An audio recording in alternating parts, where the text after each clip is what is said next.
తెలంగాణ 5 దశాబ్దాల ఆకాంక్ష నెరవేరబోతోంది. స్థానికులు నిరుద్యోగుల నిరీక్షణకు తెరపడే సమయం ఆసన్నమైంది. Orugallu సిగలో మణిహారంగా మారనుంది Kazipet coach factory. ఈ ఏడాది ఆఖరిలో నిర్మాణం పూర్తి చేసుకుని కొత్త ఏడాదిలో కొత్త వ్యాగన్ల తయారీకి శ్రీకారం చుట్టబోతోంది. ఇంతకీ కాజీపేట కోచ్ ఫ్యాక్టరీ పనులు ఎంతవరకు వచ్చాయి? ప్రధాని మోదీ ఎప్పుడు తొలి వ్యాగన్కు పచ్చ జెండా ఊపనున్నారు? మా 10 టీవీ ప్రతినిధి కె కుమారస్వామి అందిస్తున్న గ్రౌండ్ రిపోర్ట్ ఇప్పుడు చూద్దాం. తెలంగాణ ఉద్యమ ఉక్కు సంకల్పం, వేలాది మంది నిరుద్యోగుల చిరకాల స్వప్నం, రాష్ట్ర విభజన చట్టంలో ఇచ్చినటువంటి ప్రత్యేక హామీ, ఊరు వాడ ఏకమై చేసినటువంటి ఉద్యమం, ఇవన్నీ కళ్ళ ముందు కలగలిపి చూస్తున్నటువంటి ప్రత్యక్షమవుతున్నటువంటి ఫ్యాక్టరీనే కాజీపేట రైల్వే మ్యానుఫ్యాక్చరింగ్ యూనిట్. ఈ ఫ్యాక్టరీ వల్ల ఉత్తర తెలంగాణకు ఉపయోగం ఉందా? ఈ ప్రాంత ప్రజలకు సంబంధించినటువంటి ఆకాంక్షలను అడుగు దూరంలో ప్రారంభానికి సిద్ధంగా ఉన్నటువంటి ఈ ఫ్యాక్టరీలో ప్రతిఫలించబోతోందా? ఇదే ఇవాల్టి గ్రౌండ్ రిపోర్ట్.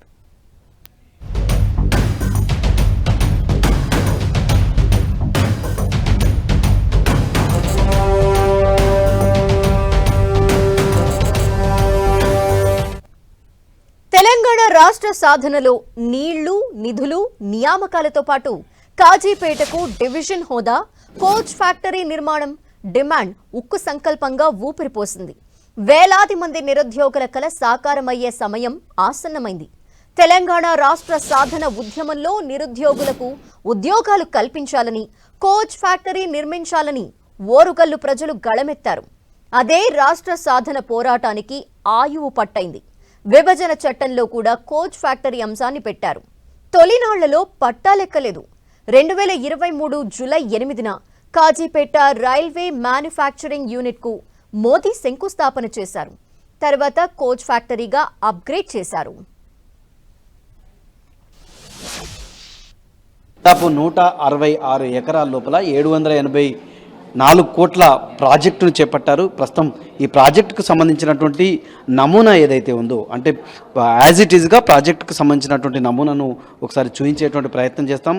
మనం ఒకసారి ఈ రైల్వే లైన్ ఒకసారి చూడొచ్చు. ఈ రైల్వే లైను ఈ మ్యానుఫ్యాక్చరింగ్కి సంబంధించినటువంటి యూనిట్ ఏదైతే ఉందో, ఈ మ్యానుఫ్యాక్చరింగ్ యూనిట్ని ఆనుకొని హైదరాబాద్, అదేవిధంగా కాజీపేట రైల్వే జంక్షన్కి సంబంధించినటువంటి ఈ మెయిన్ లైన్ ఇది. ఇటు ఢిల్లీ, అదేవిధంగా విజయవాడ ఇటువైపు కూడా పోతుంది. 160 ఎకరాల ప్రాంతం లోపల మొత్తం 23 కేటగిరీస్గా ఈ మ్యానుఫ్యాక్చరింగ్ యూనిట్ అనేటువంటిది డివైడ్ చేసినటువంటి సిచ్యువేషన్ అయితే మనకు కనిపిస్తున్నటువంటి పరిస్థితి ఉంది.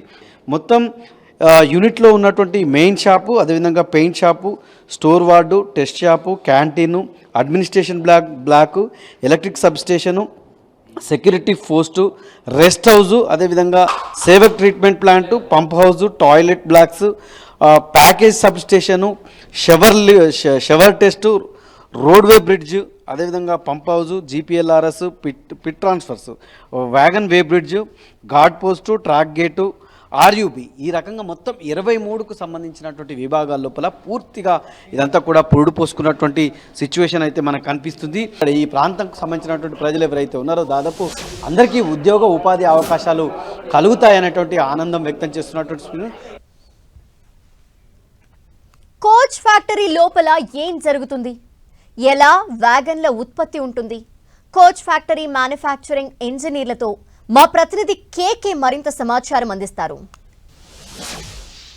కాజీపేట రైల్వే మ్యానుఫ్యాక్చరింగ్ ప్రధాన యూనిట్లో మనం ఉన్నాం. ఈ యూనిట్లో ఏ రకంగా ఇక్కడ ఉన్నటువంటి కోచ్లు ఉత్పత్తి అయితే దీనికి సంబంధించి ప్రొడక్షన్ ఏ రకంగా స్టార్ట్ అవుతుంది అనేటువంటి 23 విభాగాలకు సంబంధించినటువంటి ఈ మ్యానుఫ్యాక్చరింగ్కి సంబంధించినటువంటి యూనిట్ ఇది. ఇందులో 4 బేస్ ఉంటాయి: బే1, బే2, బే3, బే4. ఇట్లా వ్యాగన్ అనేటువంటిది ఎట్లా ఉత్పత్తి అవుతుంది, ప్రొడక్షన్ అనేటువంటిది ఎట్లా స్టార్ట్ అవుతుంది అనేటువంటి విషయాలు ఇక్కడ టెక్నికల్ ఇంజనీర్ ఉన్నారు. ఒకసారి మాట్లాడే సార్, ఎట్లా స్టార్ట్ అవుతుంది, స్టార్టింగ్ టు ఎండింగ్ ఎట్లాంటి సిచ్యువేషన్ ఉంటుంది? మెయిన్ ఈ ప్రాజెక్ట్లో మెయిన్ వచ్చేసి మెయిన్ షాప్ అండి. దీంట్లో 4 బేలు ఉంటాయి: బే1, బే2, బే3, బే4. బే1 వచ్చేసి షెల్ షాప్ అంటే మెయిన్గా దీంట్లో భోగి యొక్క ఫ్రేము, వెల్డింగ్ అని ఫ్రేమ్ మొత్తం దీంట్లో షెల్ షాప్లో రెడీ చేస్తారు. బే1లో షెల్ షాప్లో భోగి రెడీ అయిన తర్వాత, వెల్డింగ్ మొత్తం ఫ్రేమ్ రెడీ అయిన తర్వాత పర్నిషింగ్ షాప్ అంటే బే2లో ఇక్కడికి వచ్చేసేసి ఆ రెడీ అయిన భోగికి లైటింగ్ కానీ మిగిలిన వేరే లైటింగ్ సెక్షన్ మొత్తం ఇక్కడ రెడీ అవుతుంది. దీని తర్వాత బే3 B3 వచ్చేసేసి భోగి, అంటే ఏదైతే భోగి ఉందో దానికి సంబంధించిన ఈ మిషనరీ ఫౌండేషన్. B4 వచ్చేసేసి మిషనరీ ఫౌండేషన్కి సంబంధించింది. ఇక్కడ machinery foundations ATL, VTL, portal lathe wheel, AJTB, wheel press అనేసి ఒక 23 రకాల మిషనరీ ఫౌండేషన్స్ ఉంటాయి. దీంట్లో ఆ భోగి యొక్క బాటంలో వీల్ అయితే ఏదైతే ఉందో ఆ వీల్ ఫ్రేమ్ మొత్తం రెడీ అవ్వి దాని బెండింగ్ ఉన్నా ఏదైనా కొంచెం అలైన్మెంట్ ప్రాబ్లం ఉన్నా దాన్ని మొత్తం స్ట్రైట్గా చేసి మేకింగ్ చేసి ఈ B3లోకి వచ్చి ఈ భోగికి మొత్తం అటాచ్ చేయడం అవుతుంది. ఆ తర్వాత ఈ B1, B2, B3, B4లో దీంట్లో టర్న్ టేబుల్స్ అని చెప్పేసి 24 నెంబర్స్ ఉంటాయి. 2 టన్, 25 టన్, 6 టన్. వీటి ద్వారాగా ఇవి మొత్తం B3లో భోగికి వీల్ ఫిక్సింగ్ అయిపోయి ఇక్కడ నుంచి పెయింట్ కోసం భోగికి పెయింట్ కోసం ఇక్కడ నుంచి పిట్రావర్సర్ సహాయంతో దీనికి ఈ మెయిన్ షాప్కి పెయింట్ షాప్కి మధ్యలో ఉన్న పిట్రావర్సర్ సహాయంతో పెయింట్ షాప్లోకి వెళ్ళి పెయింట్ షాప్లో 2 పెయింట్ బూతులు ఉంటాయి. ఆ 2 పెయింట్ బూతుల ద్వారాగా పెయింట్ వేసుకుని ఓవెన్లోకి వెళ్ళిపోయి సోవర్ టెస్ట్ దగ్గర పెయింట్ డ్రై అయ్యేంత వరకు అక్కడ వెయిట్ చేసి అక్కడ నుంచి ఇంకొక పిట్రావర్సర్ 2 ద్వారాగా ఇక్కడ టెస్ట్ షాప్లోకి వస్తుంది. ఇక్కడ నుంచి గేట్ నుంచి ప్రొడక్షన్ అవుట్ అయ్యేటువంటి సిచ్యువేషన్ ఉంది. దీనికి సంబంధించి మొత్తం ఇది చాలా అంటే ఈ ఫ్యాక్టరీకి చాలా గుండెకాయ లాంటి ఈ విభాగము ఇదే పూర్తిగా ఎక్స్క్లూజివ్గా 10TV అందిస్తున్నటువంటి ఈ వ్యాగన్ మ్యానుఫ్యాక్చరింగ్కి సంబంధించినటువంటి యూనిట్ చూడొచ్చు. మనం ఇప్పుడైతే ప్రాక్టికల్గా ఏదైతే ఆ బోర్డు మీద నమూనా బోర్డు మీద ఏదైతే చెప్పినామో దానికి సంబంధించిన విభాగాలన్నీ కూడా ఇందులో ఫిక్స్ చేయబడి ఉంటాయి. ఇది మొత్తం ప్రధానమంత్రి చేతుల మీదుగా ప్రారంభించడానికి సిద్ధంగా ఉంది. ఇప్పటికే 80% పనులు అనేటువంటి పూర్తయినాయి. ఈ ప్రాజెక్ట్ ఇప్పుడు ఏ స్టేజ్లో ఉంది? ప్రస్తుతం జరుగుతున్న పనులు ఎంతవరకు వచ్చాయి? Let's watch.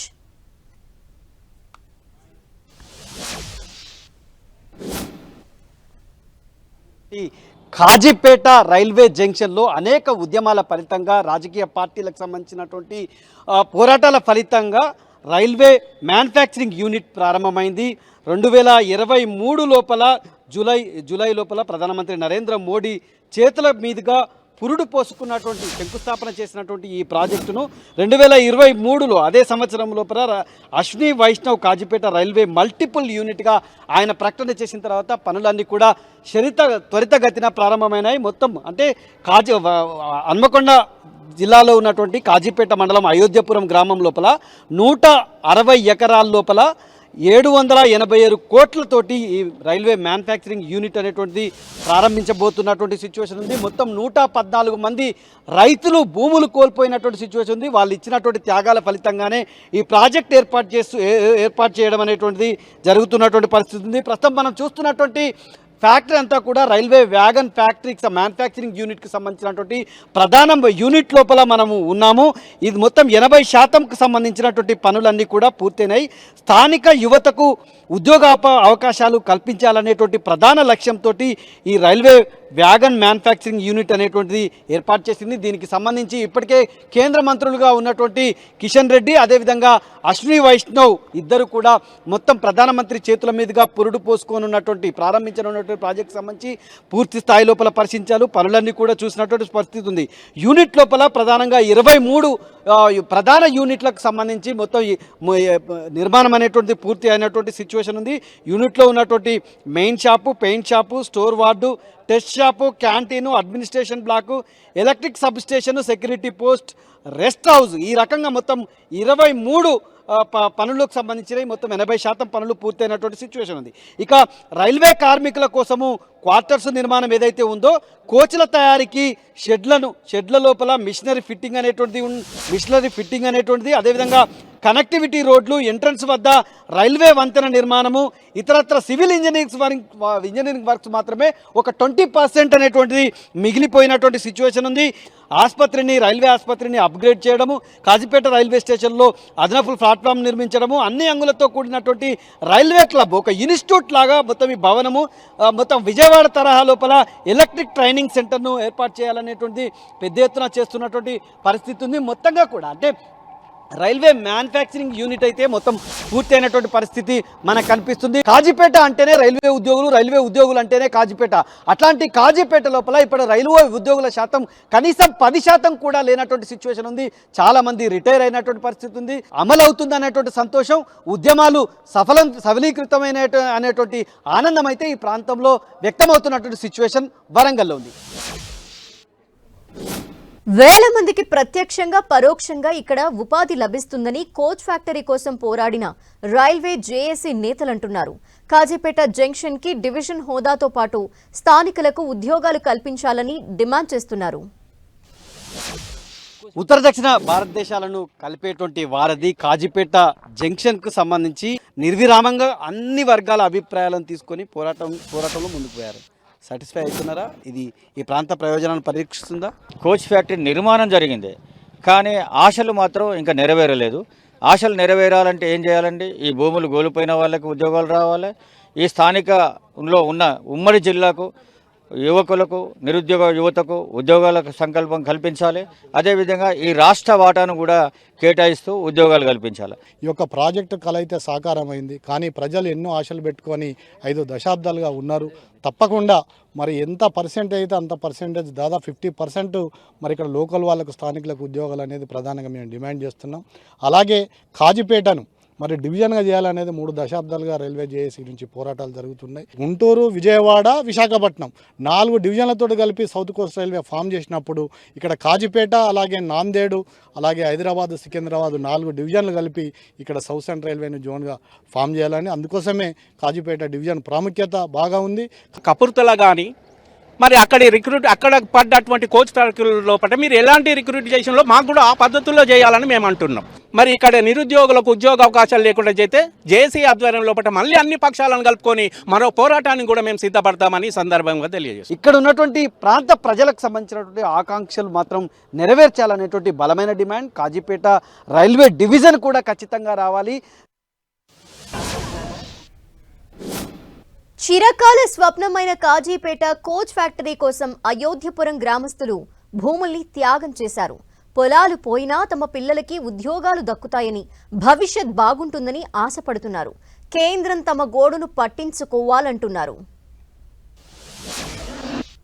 ఇప్పుడు వచ్చే అధికారులు కానీ, నాయకులు కానీ, ఈ యొక్క గ్రామాన్ని కానీ, గ్రామ రైతులను కానీ దృష్టిలో పెట్టుకొని మాకు ఉద్యోగ అవకాశాలు కల్పించి మా పిల్లలకు ఇవ్వాలి. రైతుల కుటుంబాలకు యువతకు, ఇక్కడ ఈ ప్రాంత వాసులైనటువంటి యువతకు ఇచ్చిన తర్వాతనే మిగిలిన వారికి ప్రాధాన్యం ఇవ్వాలని మేము వారితోని చెప్తున్నాము. తప్పకుండా ఇస్తారు కూడా. అది 5 ఎకరాల భూమి అయింది సార్. మా పిల్లల పరిస్థితి, మా పరిస్థితి ఇప్పుడు మస్తు ఆగమైపోయింది సార్. మాకు చేసుకొని తింటామండి సార్, మాకేం లేదు సార్. మా ఆయన సూతం భూమి పోయిందని స్ట్రోక్ వచ్చి చనిపోయింది సార్. ఇప్పుడు 5 సంవత్సరాలే సార్. ఫస్ట్ అడ్డుపడ్డాం, తర్వాత న్యాయం చేస్తామమ్మ అంటే మేము అడ్డుపడలేదు సార్. మాకు 4 పిల్లలు, ఆడపిల్లలే. 2 కట్నం ఆపి వాటితోటే కట్నం పోయింది. ఇంక 2 చేయాలంటే చేయలేకపోతాను. మా భర్త సురం చనిపోయింది సార్. మాకు ఆగం బతుకున్నది. మా పిల్లలకు ఇయ్యాలాదరు నౌకరి కావాలి మాకు. నాకు ఒక బిడ్డ పెళ్లికున్నది, ఒక కొడుకు చదువుకొని ఉన్నాడు. పెళ్లికి చూద్దామంటే కట్నం అడుగుతారు. ఎకరం భూమి ఇస్తారా, ఆ 50 లక్షలు ఇస్తారా అంటారు సార్. ఇవ్వలేకపోతాను సార్. కొడుకు చదివి ఉన్నాడు, కొడుకుకి ఏం లేదు. మా పరిస్థితికి ఇట్లా వచ్చింది. ముందుగా అయోధ్యపురం యువతకు, అదేవిధంగా ఈ ప్రాంత యువతకు కోచ్ ఫ్యాక్టరీ ఏర్పాటు చేయడం ద్వారా 3,500 నుంచి 5,000 వరకు ప్రత్యక్ష మరియు పరోక్ష ఉద్యోగాలు వస్తాయని చెప్తా ఉన్నారు. కాబట్టి 80% ఉద్యోగాలు ఈ ప్రాంత వాసులకు, ఈ జిల్లా వాసులకు ఇచ్చినాకనే, అర్హత ప్రకారంగా ఇచ్చిన తర్వాతనే మిగిలిన ఉద్యోగాలను మాత్రమే బయటి ప్రాంతాలకు ఇవ్వాలని చెప్పి ఈ ప్రాంత యువతకు ఉద్యోగాలు ఇప్పించే క్రమంలో ఖచ్చితంగా కృషి చేసే విధంగా భారతీయ జనతా పార్టీ కృషి చేస్తుందని చెప్పి ఈ సందర్భంగా. ఈ కోచ్ ఫ్యాక్టరీ క్రెడిట్ ఎవరిది? కేంద్రానిదా? భూముల్ని సమీకరించిన ప్రస్తుత గత ప్రభుత్వాలదా? ఖచ్చితంగా తమదేనంటున్న బీజేపీ నేత రావు పద్మతో మా ప్రతినిధి కేకే ఫేస్ టు ఫేస్. ఈ విషయం లోపల రాజకీయ పార్టీల క్రెడిట్ వార్ జరుగుతుంది. మేమంటే మేము తెచ్చామనేటువంటి ఒక క్రెడిట్ వార్ జరుగుతుంది. ప్రస్తుతం మనతో పాటు బీజేపీ రాష్ట్ర నాయకురాలు రావు పద్మం అంటున్నారు. ఒకసారి వారితో మాట్లాడారు. అంటే క్రెడిట్ మీద ప్రతిపక్ష పార్టీల అంటే భారతీయ జనతా పార్టీకి ఏదైతే చెప్పాలనుకున్నదో అదే చెప్తుంది, అదే చేస్తుంది. అబద్ధాలు ఒకరు చేసిన పనికి ఇంకోలం కావాలని కాదు. కాంగ్రెస్ పార్టీ ఎంతసేపటికి ఒక చిత్తశుద్ధి లేదు, ఒక నిజాయితీ లేదు, ఈ ప్రాంతం అభివృద్ధి అనేది లేదు. ఇలా కాంగ్రెస్ హయాంలో కాంగ్రెస్ పార్టీ మాట్లాడడానికి సిగ్గుండాలి. ఇలా ఎన్నో ఏండ్ల నుంచి దాదాపుగా కోచ్ ఫ్యాక్టరీ పివి నరసింహరావు గారి హయాంలో ఇక్కడికి వచ్చినట్టే వచ్చి పంజాబ్కి ఎట్లా తరలిపోయింది? కాంగ్రెస్ హయాంలో కాదా? కాంగ్రెస్ పార్టీకి మాట్లాడే అర్హత లేదు.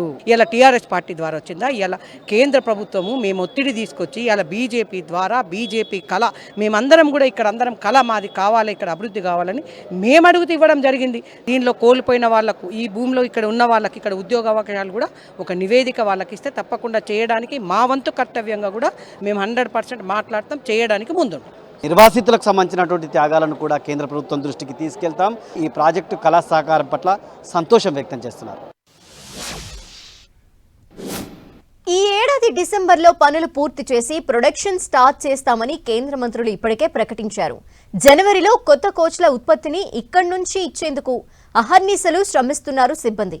మొత్తానికి దశాబ్దాల కాజీపేట రైల్వే కోచ్ ఫ్యాక్టరీ కళ సాకారమయ్యేందుకు ఇక నెలల సమయమే ఉంది.